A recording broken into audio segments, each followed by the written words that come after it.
നിലമ്പൂർ ഉപതെരഞ്ഞെടുപ്പ് നടക്കുന്ന സാഹചര്യമാണ്. അതിന്റെ ഒരു പശ്ചാത്തലത്തിൽ അവിടെയുള്ള നിൽക്കുന്ന 3 കാബിനറ്റ്, ഈ 3 കാബിനറ്റിന് ആർക്കാണ് ഈ വിജയ സാധ്യത ഉള്ളതെന്ന് പറയാനൊക്കോ? നമ്മൾ ഉദ്ദേശിക്കുന്നത് അവിടുത്തെ പിന്നെ ഇപ്പോഴത്തെ UDF സ്ഥാനാർത്ഥി ആര്യാടൻ ഷൗക്കത്ത് വൻ ഭൂരിപക്ഷത്തിന് വിജയിക്കും എന്നുള്ളതാണ്. ഏകദേശം എത്രത്തോളം വോട്ട് നേടുന്നതാണ്? ഒരു 50,000 വോട്ടിനെങ്കിലും വിജയിക്കും.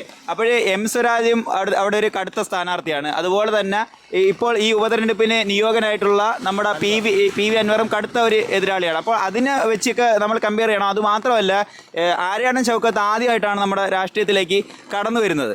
ആര്യാടൻ മുഹമ്മദിന്റെ വാപ്പാടെ ഒരു പിന്തുണ മകന് കിട്ടിയിട്ടുണ്ടോ എന്നൊക്കെ വിലയിരുത്തുമ്പം ഏകദേശം എങ്ങനെയായിരിക്കും അതിന്റെ ഒരു വിജയ സാധ്യത എങ്ങനെയായിരിക്കും? അവിടുത്തെ LDF സ്ഥാനാർത്ഥി ഒരു കരുത്തനായ സ്ഥാനാർത്ഥിയാണ്. പക്ഷേ കേരളത്തിലെ LDF ഭരണം ശക്തമായിട്ട് സാധാരണക്കാരനെ വളരെയധികം വിഷമിപ്പിക്കുന്നതാണ്. ആ വോട്ടാണ് UDFന് വരുന്നത്. അതായത് LDF ഭരണത്തിന് എതിർ വോട്ടാണ്. ആ വോട്ട് വെച്ചിട്ടാണ് UDF ജയിക്കാൻ ഏറ്റവും കൂടുതൽ സാധ്യതയും ഭൂരിപക്ഷം കൂടാനും കാരണം.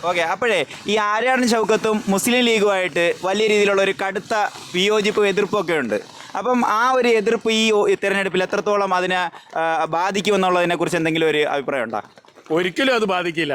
UDF എന്ന് പറയുന്നത് ശക്തമാണ്. UDFന്റെ ഏറ്റവും വലിയ ഘടകകക്ഷിയാണ് ലീഗ് ആത്മാർത്ഥമായിട്ട് കോൺഗ്രസിനേക്കാൾ ഇതിന് സജീവമായി പ്രവർത്തിക്കുന്നു എന്നുള്ളതാണ് മനസ്സിലാക്കാം. ഓക്കെ. അപ്പം നമ്മുടെ ആര്യാടൻ ഷൗക്കത്തിന് തന്നെയാണ് സാധ്യത. അപ്പോൾ ശരി ചേട്ടാ, നമ്മുടെ നിലമ്പൂർ ഉപതെരഞ്ഞെടുപ്പ് നടക്കുന്ന സാഹചര്യമാണ്. അപ്പം അവിടെ എത്രത്തോളം വിജയ സാധ്യത ഏത് കാബിനറ്റിനാണ് എന്നുള്ളതിനെ കുറിച്ച് എന്തെങ്കിലും ഒരു അഭിപ്രായം ഉണ്ടോ? വിജയ സാധ്യത ഏറ്റവും കൂടുതൽ UDFന് തന്നെയാണ്. കാരണം ഇന്ന് നടക്കുന്ന ഒരു ജനജീവിതം എന്ന് പറയുന്നത് വളരെ ദുസ്സഹരമായ ഒരു സംഭവം തന്നെയാണ്. കാരണം ഇന്നത്തെ പൊതുവേ ഉള്ളൊരിതിൽ ജനങ്ങൾ ജീവിക്കാനുള്ള 10 കൊല്ലം അവർ ഭരിച്ചിട്ടും ഒന്നും കിട്ടാത്തൊരു നിലയാണ് ഇപ്പോൾ ഉള്ളത്. അപ്പോൾ അവർക്ക് ജനങ്ങളെ സംബന്ധിച്ച് പറയുകയാണെങ്കിൽ ഇന്നിന് UDF ജയിച്ചു കഴിഞ്ഞാലുള്ളൂ ജനങ്ങൾക്കൊരു എന്തെങ്കിലും ഒരു നേട്ടം ഉണ്ടാവുള്ളൂ. അപ്പോഴേ നമ്മളവിടെ മലപ്പുറം നമ്മുടെ ഈ മലബാർ മേഖലകൾ കേന്ദ്രീകരിച്ച് PV അൻവർ ഉന്നയിച്ചിരിക്കുന്ന കുറേ കാര്യങ്ങളുണ്ട്. അത് പ്രതിപക്ഷ നേതാവെന്ന നിലയിൽ VD സതീശൻ ഉന്നയിക്കേണ്ടുള്ള കുറേ ചോദ്യങ്ങളാണ്. എന്നുവെച്ചാൽ ശക്തമായിട്ട് ഉന്നയിക്കേണ്ടുള്ള ചോദ്യങ്ങളാണ്. അതിന് ഉപരി പ്രതിപക്ഷത്തിൻ്റെ റോളിൽ കയറിയിരുന്നു കൊണ്ട് PV അൻവർ ഉന്നയിച്ചിരിക്കുന്ന കുറേ കാര്യങ്ങളുണ്ട്.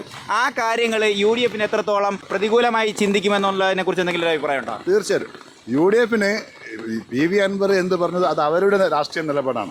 പക്ഷേ UDF എന്ത് പറയുന്നു, അത് VD സതീശൻ എന്ത് പറയുന്നു, പ്രതിപക്ഷം എന്ത് പറയുന്നു, അത് അവരുടെ രാഷ്ട്രീയ നിലപാടാണ്.